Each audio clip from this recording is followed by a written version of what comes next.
For our next section, we're going to go to section 2 and we're going to do a cylinder here. A cylinder is like a can. So I'm actually going to do a can kind of on its side. It will eventually look similar to this one. So I'm going to start just by doing a round circle. This is going to be a two-dimensional circle, not super, super big, but over here on the side. And then my form is going to come out from it. So you want to have enough, over on the right-hand side, enough that you can build to the left of it. And there's a bunch of different ways to do a circle. I kind of usually practice a couple times with my hand, just like this, and then I kind of just do it and see how it goes. You can always fix it later. It doesn't have to be a perfect circle. Just get a good enough circle there. Okay, that'll just be sort of your base. And then moving out from that, I'm going to kind of work in a diagonal. So doing a diagonal line, moving up towards the kind of left corner there. And the same thing from the top here. I'm going to start right about at the top of that and do kind of a diagonal line. And I want these lines to be parallel. So they're about the same width apart the whole way. Okay. And then I will finish this with a curve, and this curve should kind of match the curve of my circle here. So as best as I can, and I can always fix it later, so don't worry about it if it's not perfect. But kind of sketch in. I'm doing this pretty lightly with my charcoal pencil, so that if I make any mistakes, I can erase, and I can come back and kind of clean them up later. Okay, so we're going to imagine that our light is coming from the top and also from this side. Okay, so if it's coming right at this side of the can, then this is going to be incredibly light. So I almost want to use like a level 1 value on this. So I'm just going to kind of shade all of this in my circle here. And this is a good chance to kind of clean up that circle if you need to, those edges, make them nice and neat. And I'm just going to do a level 1 value, so as light as I can make it.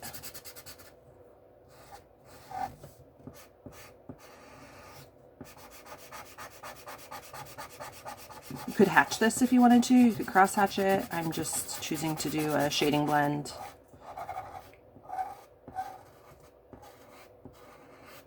For now.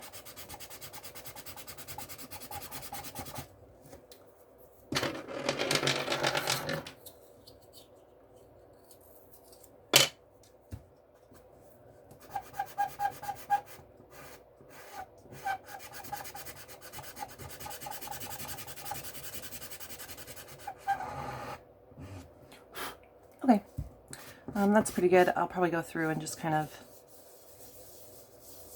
blend it in a little bit to get any of those little spots that I missed. But we're ready for the next step. So the next step is thinking of the top. This is where the other place that my light is going to be coming from. So I would want to have this line be as light as possible. So I'm just going to make this into kind of a nice firm line. And one thing that's going to help define this lightness from the lightness coming here is to keep a little bit of black in between them. And this can be kind of tricky to do, but I'm going to very carefully just kind of keep a little bit of black. If you have a really nice eraser, you can go back through and kind of clean that up a little bit. I do not have a really nice eraser, so I might not be able to do that. But for right now, I'm just going to do a little section like that because I'm not quite sure how far I want to keep my lightness coming down, like my lightest value. I know I don't want it to go all the way down, so I'm not going to make a bright white line coming all the way down. You could, but you would just have to erase it later. So in this section, kind of right here at the top, I'm going to shade this in with the lightest value, a value of 1 as well. I'm going to have this come, about the same over in here as well.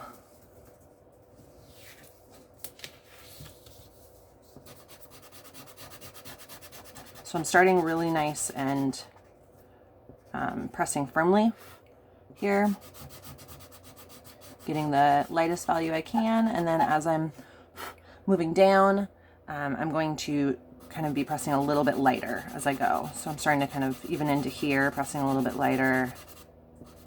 Kind of depends on where you want, to show that your light is starting to fade out, but it definitely, once you get to about the midway point, you want to have that light, you know, being a little bit darker and darker and darker. So darker value as I'm moving down. And I'll kind of try to keep this going all the way across.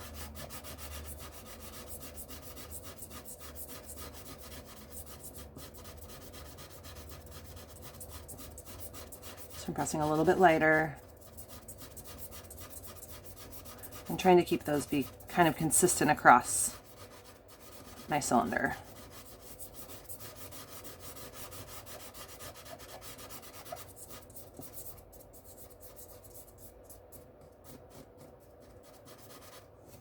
You can kind of rub that in.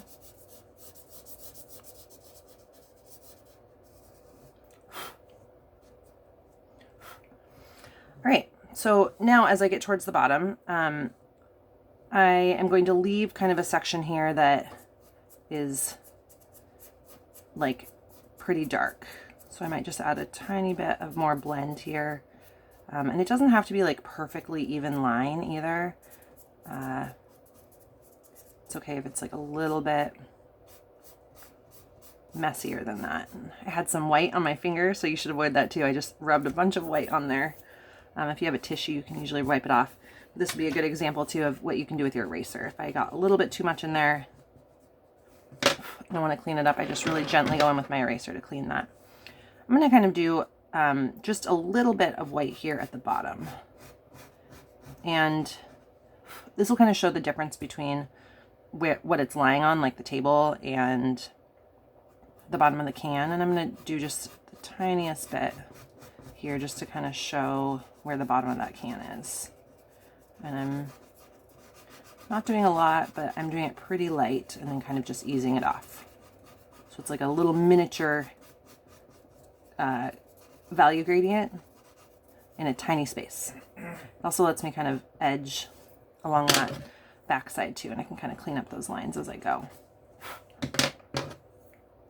Kind of blend that a little bit.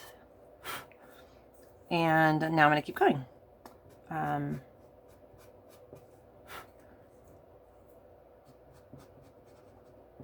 Just cleaning up some of those edges really quick.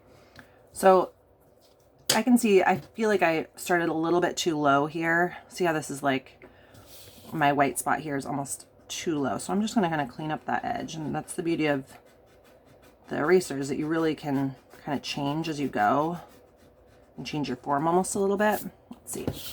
That's a little bit better. Now I'm going to work on just sort of like, what would it be sitting on? Where would the shadow be? Remember, the shadow is actually going to be the darkest. So if I had a shadow for this, just going to lightly sketch something in. Remember, the light is coming from here, so my shadow is going to be kind of here on the ground, okay? And I'm going to have it, I'm just going to kind of very lightly outline sort of where this kind of shadow would go. And I'm going to leave all that part dark then. So the next thing I'm going to do then is like add some texture. I might do some hatching instead, and I'm going to leave just a tiny bit, just like I did on this edge, to kind of differentiate between the sphere, or you know, the circle part here of my cylinder, and the table. I'll leave a little bit of like a black kind of like line there, so you can kind of see the difference between where that part of the cylinder is and where the table is. And then I can kind of, I'm just going to hatch in for this. We'll try something different. So why don't you try some hatching too if you did blending on the rest of it.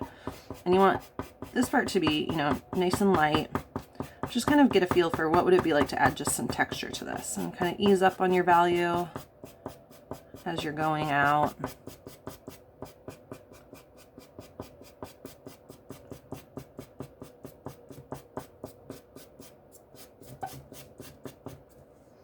And then I'll do this all around my shadow here too.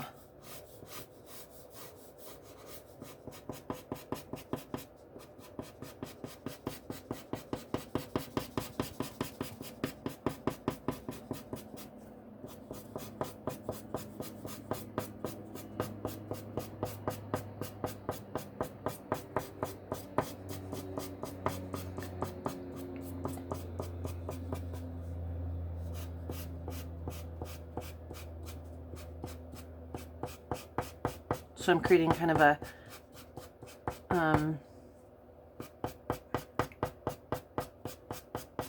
just a texture to show that table.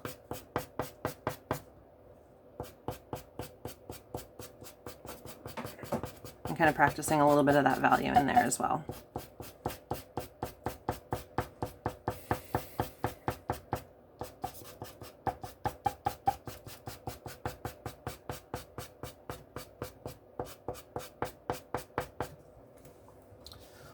So there you have a cylinder